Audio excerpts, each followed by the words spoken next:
News update में आप सभी का स्वागत करता हूं। मैं कपिल नायक। आज हम आपको बताएंगे 2022 के चुनाव में जो सदर विधायक ललितपुर की सीट है 226, इसमें कहीं ना कहीं देखा जाए तो बीएसपी का जो चेहरा है, एक चेहरा माना जा रहा है कि जो लीलाधर दुबे हैं उनको टिकट मिल सकती है। अगर उनको टिकट मिलती है तो उनका भी इतिहास अच्छा रहा है राजनीतिक चुनाव में, या फिर वो जिला पंचायत का चुनाव हो, ब्लॉक प्रमुख का चुनाव हो या ग्राम प्रधानी का चुनाव हो, उनका भी अच्छा वर्चस्व रहा है। 3 बार जिला पंचायत सदस्य भी रह चुके हैं पंडित लीलाधर दुबे। बांसी से एक बार बांसी से भी रह चुके हैं और अभी बाढ़ से, चूँकि अभी वर्तमान में लड़े थे बड़े मार्जिन से कि एक जो उनको हराया था, और जो ब्लॉक प्रमुख है वो भी रह चुके हैं और देखा जाए, और ग्राम प्रधान भी, तो काफ़ी अच्छे सक्रिय रहते हैं पंडित लीलाधर दुबे। लेकिन देखने वाली बात हुई कि बीएसपी अगर लीलाधर दुबे को टिकट देती है तो जो ब्राह्मण वोट है वो कहाँ जाएगा, जो सवर जात का वोट है वो क्या बीएसपी को करेगा, जो दलित वोट है वो भी फिक्स है बीएसपी का। तो देखने वाली बात होगी। लीलाधर दुबे चुनाव में आते हैं और एंट्री होती है सदर सीट से 2022 के चुनाव में। बीएसपी का एक बड़ा चेहरा होंगे जो ललितपुर में माना जा रहा है लीलाधर दुबे को अगर टिकट मिलती है। और जो संतोष कुशवाहा हैं वो भी टिकट के लिए आवेदन कर, उन्होंने भी हमसे कहा था कि हमने भी टिकट मांगी है, अगर टिकट मिलती है तो पार्टी एक पूरे दमखम जोखम से भी चुनाव लड़ेगी 2022 के चुनाव में। और जो लीलाधर दुबे के समर्थक हैं वो काफ़ी पोस्टर डाल रहे हैं सोशल मीडिया पर, लेकिन पोस्टों से होने वाला कुछ नहीं है। जब तक राजनीतिक दरिया और जब तक राजनीतिक पुष्टि नहीं हो जाती है कि ये इनको टिकट मिली है, कन्फर्म है। सतीश चंद्र मिश्रा आए थे, प्रबुद्ध वर्ग का सम्मेलन हुआ था, लेकिन इसमें ऐसी कोई बात नहीं मिली थी कि पंडित लीलाधर दुबे को ही टिकट मिलेगी।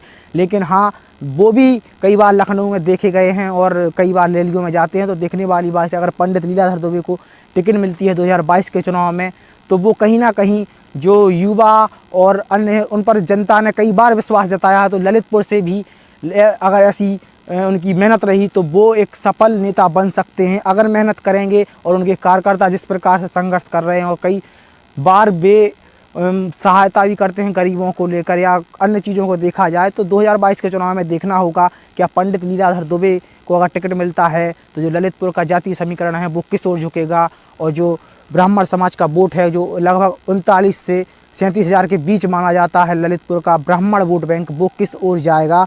देखने वाली बात 2022 के चुनाव में। और कुशवाहा वोट बैंक भी एक बहुत बड़ा वोट बैंक है ललितपुर के चुनाव में देखा जाए, जबकि सपा से पिछली बार उम्मीदवार रही ज्योति सिंह लोधी भी अच्छी मेहनत कर रही हैं और वो भी लगातार जनता के बीच जा रही हैं। लेकिन रमेश कुशवाहा एक बड़ा नाम है और मंच पर अखिलेश यादव के साथ भी नज़र आए थे, तो इनको भी टिकट मिलने की संभावना है। और भाजपा का है जो अभी, वो भाजपा का कोई भी प्रत्याशी ऐसा नहीं है कि जिसकी टिकट की पुष्टि की जाए। लेकिन हाँ, ये चर्चा है कि जो गंधर्व सिंह लोधी हैं इनके चर्चे गलियों में होने लगे हैं। देखा जाए 2022 के चुनाव में गंधर्व सिंह लोधी लगभग नज़र आ रहे हैं उस रेस में। सदर सीट से विधायक की जो भाजपा की बात की जाए तो वो नाम उम्मीदवार के उसमें लिस्ट में आ रहा है। कई बार ऐसी कार्यकर्ताओं ने छोटे छोटे उसमें पुष्टि की है लेकिन जारी नहीं हुआ। तो देखने वाली बात 2022 के चुनाव में क्या भारतीय जनता पार्टी किस प्रकार का उम्मीदवार उठाएगी। जो वर्तमान विधायक रहे हैं क्या उन्होंने काम किया है, अगर उन्होंने काम किया है तो आप भी अपनी राय दें। मेहरौनी विधानसभा सीट से क्या मंत्री मनोहर लाल पंत अपनी सीट बचा पाएंगे 2022 के चुनाव में, या फिर भाजपा अपना दूसरा प्रत्याशी उतारेगी मेहरौनी विधानसभा से। क्या दोनों सीटें सुरक्षित हैं अभी भी अगर देखा जाए। कल चूँकि एक विशाल रैली होने वाली है भाजपा की, स्वतंत्र देव सिंह जो प्रदेश अध्यक्ष हैं वो आने वाले हैं ललितपुर में। 2022 के चुनाव को लेकर एक जनसभा है उनकी और यात्राएं निकल रही हैं। तो 2022 के चुनाव में कितना मजबूत स्तंभ है ललितपुर का और कितनी बुंदेलखंड में सक्रिय रहते हैं दोनों सीटें। राजनीति के सरगर्मियां बहुत तेज़ हो चुकी हैं। तो अब देखने वाली बात होगी 2022 में कौन किस प्रकार प्रदर्शन कर रहा है और कौन कहां पर और किसको कब जीत की आशाएं लग जाए, कौन किसकी किस्मत खुल जाए। तो इसकी अपडेट आपको हम देते रहेंगे। कैमरा पर्सन के साथ कपिल नायक की रिपोर्ट।